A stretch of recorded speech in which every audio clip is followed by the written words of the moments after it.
Top quality और consistent performance के लिए सिर्फ सिल्वर पंप्स। टॉप क्वालिटी और कंसिस्टेंट परफॉर्मेंस के लिए सिर्फ सिल्वर पंप्स, नाम याद रखना। राजू शेट्टी यांच्या आक्रोश पदयात्रेचा दुसरा दिवस आहे आणि यात्रा ही आज परभणीत दाखल झाल्याचं आपण पाहतोय। मराठवाडा कृषी विद्यापीठाच्या परिसरातून ही यात्रा आता हळूहळू जिल्हाधिकारी कार्यालयाकडे मार्गस्थ होत आहे। जिल्हाधिकारी कार्यालय परिसरामध्ये मुख्य ध्वजारोहण आता झालेलं आहे। स्वाभिमानीचा आता आक्रोश पदयात्रा खरं तर जिल्हाधिकारी कार्यालयाकडे निघालेली आहे। राजू शेट्टी आपल्यासोबत आहे। भाऊ, दुसरा दिवस आहे, आसूड हातात घेऊन तुम्ही आता निघाले जिल्हाधिकारी कार्यालयाकडे, काय तिथून एकूणच तिथं नियोजन असणार आहे? माळसोंडा गावातून आम्ही निघालो। सचिन जाधव या 32 वर्षाच्या तरुण शेतकऱ्यानं 2 लहान मुलींना मागे ठेवून आत्महत्या केली आणि पाठोपाठ संध्याकाळी त्याच्या पत्नीनंही आत्महत्या केली। ती 7 महिन्याची गरोदर होती। काळजाला काळीज पिळवटून टाकणारी या घटना आहेत आणि महाराष्ट्रानं शर्मेनं खाली मान घालणाऱ्या घटना आहेत। अशा परिस्थितीमध्ये ज्या संवेदना व्यक्त व्हायला पाहिजे होत्या त्या होताना दिसत नाही।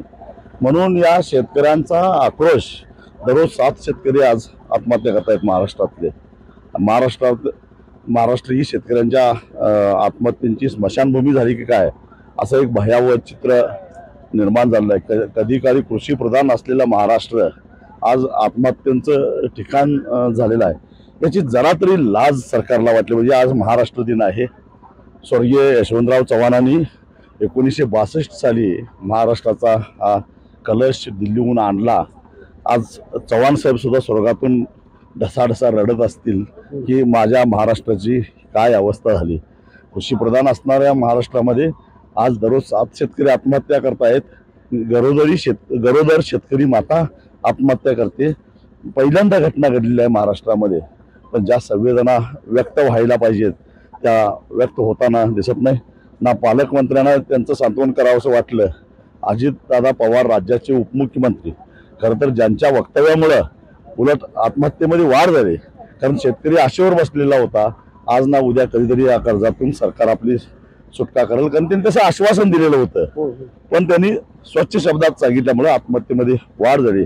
एक प्रकारे अप्रत्यक्षरित्या संजय जाधवच्या आत्महत्येला अजितदादांनाच जबाबदार धरावं लागेल।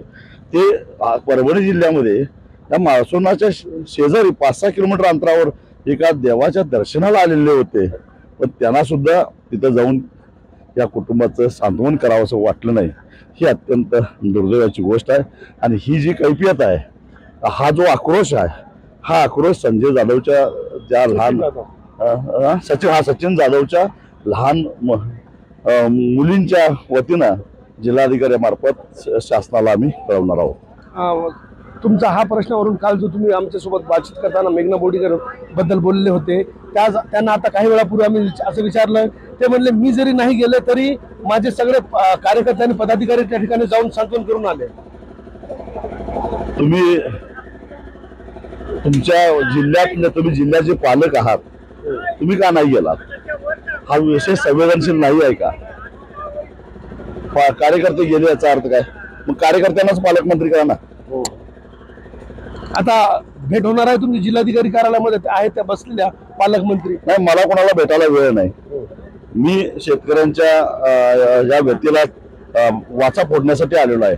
कोणाला भेटण्यामध्ये मला रस नाही। आता जिल्हाधिकारी कार्यालयामध्ये काय असणार? मोर्चा तिथं धडकणार आहे, तिथं काय एकूण कार्यक्रम असणार? मी सांगितलं, सचिन जाधवच्या लहान मुली शासनाकडे एक निवेदन देणार आहेत। ते निवेदन दिलं की आमचा हा मोर्चा संपला। पुढे कसं काय असणार?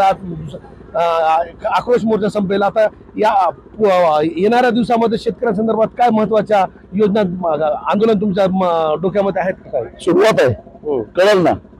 आम्ही डरकाळ्या फोडत नाही, घटना घडवून आणतो आणि मग डरकाळ्या फोडतो। काही आणखीन समविचारी लोकांना घेणार का तुम्ही सोबत? बच्चू कडू आहेत, बच्चू कडू ही माळसोंड्याला त्यांनी भेट दिली आहे, असं काही एकूण मोर्चा तयार करण्याचा काही प्लॅन आहे का येणाऱ्या दिवसात? शेतकऱ्यांच्या प्रश्नांवर आणि प्रश्नाला धरून लढण्याची तयारी ज्यांची असेल त्या सगळ्यांना बरोबर घ्यायची आमची तयारी आहे। बच्चू कडूंची आहे मंदिरची, सगळ्यांनाच घ्यायची तयारी असं सांगितलं मी। राजू शेट्टी होते, इमानदारी शेतकऱ्यांसंदर्भात ज्यांच्या मनामध्ये आहे त्यांना सोबत घेण्याची येणाऱ्या दिवसामध्ये तयारी आहे। मात्र तुर्तास आज आक्रोश मोर्चाचा खरं तर पदयात्रेचा दुसरा दिवस आहे आणि जिल्हाधिकारी कार्यालयाकडे हा खरं तर मार्गस्थ होत आहे। जिल्हाधिकाऱ्यांना निवेदन या ठिकाणी देण्यात येणार आहे। तर मेघना बोर्डीकर यांच्यावरती सलग दुसऱ्या दिवशी राजू शेट्टी यांनी विधान केले की संवेदना नाही, कारण त्यांचे कार्यकर्ते ज्या अर्थी त्या कुटुंबियांची सांत्वन करायला गेले त्या अर्थी तुम्ही का गेले नाही, तर कार्यकर्त्यांनाच पालकमंत्री करायचं का, असा प्रश्न या ठिकाणी राजू शेट्टी यांनी उपस्थित केला आहे। कॅमेरा पर्सन सय्यद खिजरसह नजीर खान, TV9 मराठी, परभणी।